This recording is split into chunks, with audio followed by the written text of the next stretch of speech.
আসসালামু আলাইকুম। আজকে আমি আপনাদেরকে করে দেখাচ্ছি হানি বাটার চিকেন।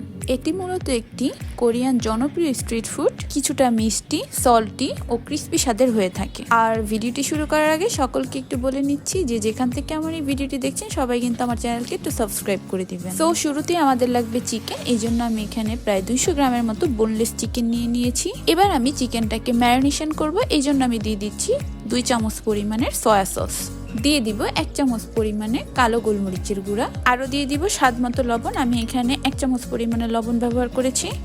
এবার একটা ডিম ভেঙে চিকেনের মধ্যে দিয়ে দিলাম। এবার সব কিছুকে খুব সুন্দরভাবে মেখে নিতে হবে। সব কিছুকে খুব সুন্দরভাবে মিশিয়ে নেওয়ার পরে এটাকে আমি প্রায় 30 মিনিটের মতো রেস্টে রেখে দিব। 30 মিনিট বাদে আমি চিকেনের মধ্যে কিছুটা কর্নফ্লাওয়ার মিশিয়ে নিয়েছি। সবগুলোকে খুব সুন্দরভাবে মেখে নেওয়ার পরে আমি চুলায় একটি প্যান বসিয়ে দিয়েছি। এবার চিকেনগুলোকে খুব সুন্দরভাবে ক্রিস্পি করে গোল্ডেন ব্রাউন করে ভেজে নিতে হবে। আর কর্নফ্লাওয়ার দেওয়ার কারণে চিকেনটা খেতে কিন্তু অনেক বেশি ক্রিস্পি হবে।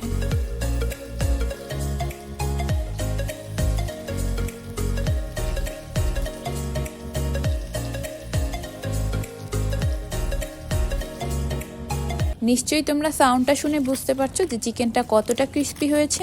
আর এই রান্নার অন্যতম একটি শর্ত হলো কিন্তু চিকেনটা ক্রিস্পি হতে হবে। এবার আমি একটি প্যানের মধ্যে বেশ খানিকটা পরিমাণে বাটার দিয়ে দিয়েছি। প্রায় 4-5টা রসুনের কোয়াকে আমি সুন্দর করে কুচি করে নিয়েছি। এবার বাটারের মধ্যে আমি রসুন কুচিগুলোকে খুব সুন্দরভাবে ভেজে নিব। রসুনগুলো যখন কিছুটা ব্রাউন হয়ে আসবে তখন আমি এর মধ্যে দিয়ে দিব 2 চামচ পরিমাণের ডার্ক সয়া সস, দিয়ে দিচ্ছি 1 চামচ পরিমাণের চিনি, এবং এই রান্নার একটি অন্যতম উপাদান আমি দিয়ে দিচ্ছি 1 চামচ পরিমাণে হানি বা মধু। আপনারা যদি মিষ্টি খেতে একটু বেশি ভালোবাসেন সেক্ষেত্রে কিন্তু আপনারা 2 চামচ পরিমাণের মধু এখানে ব্যবহার করতে পারেন। আরও দিয়ে দিলাম 1 চামচ পরিমাণের লবণ এবং 1 চামচ পরিমাণ চিলি ফ্লেক্স। এবার আরও কিছুটা বাটার মিক্সড করে সবগুলোকে খুব সুন্দরভাবে একটু রান্না করে নিতে হবে প্রায় 5 মিনিটের মতো।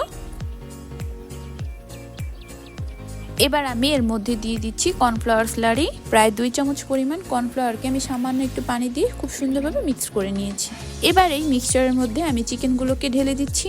সব কিছুকে খুব সুন্দরভাবে মিশিয়ে আমি প্রায় 10 মিনিটের মতো এটাকে রান্না করে নিয়েছি।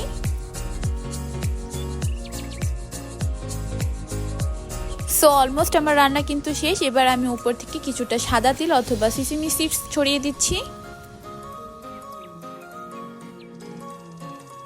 একটু ডেকোরেশন করার জন্য আমি উপর থেকে কিছুটা পেঁয়াজ পাতা ছড়িয়ে দিচ্ছি।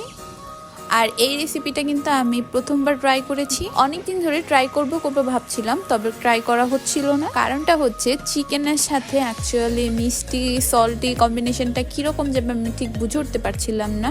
তবে ট্রাস্ট মি গাইস, এটা খেতে কিন্তু অসম্ভব মজা। আমি তো এটা বাসায় আরও অনেকবার ট্রাই করব। বিশেষ করে ফ্রাইড রাইসের সাথে খেতে এটা আরও বেশি মজা লাগে, শুধুও খাওয়া যায়। সো বন্ধুরা, ভিডিওটি ভালো লাগলে একটি লাইক দিও এবং আমার চ্যানেলকে কিন্তু সাবস্ক্রাইব করে দিও। আল্লাহ হাফেজ।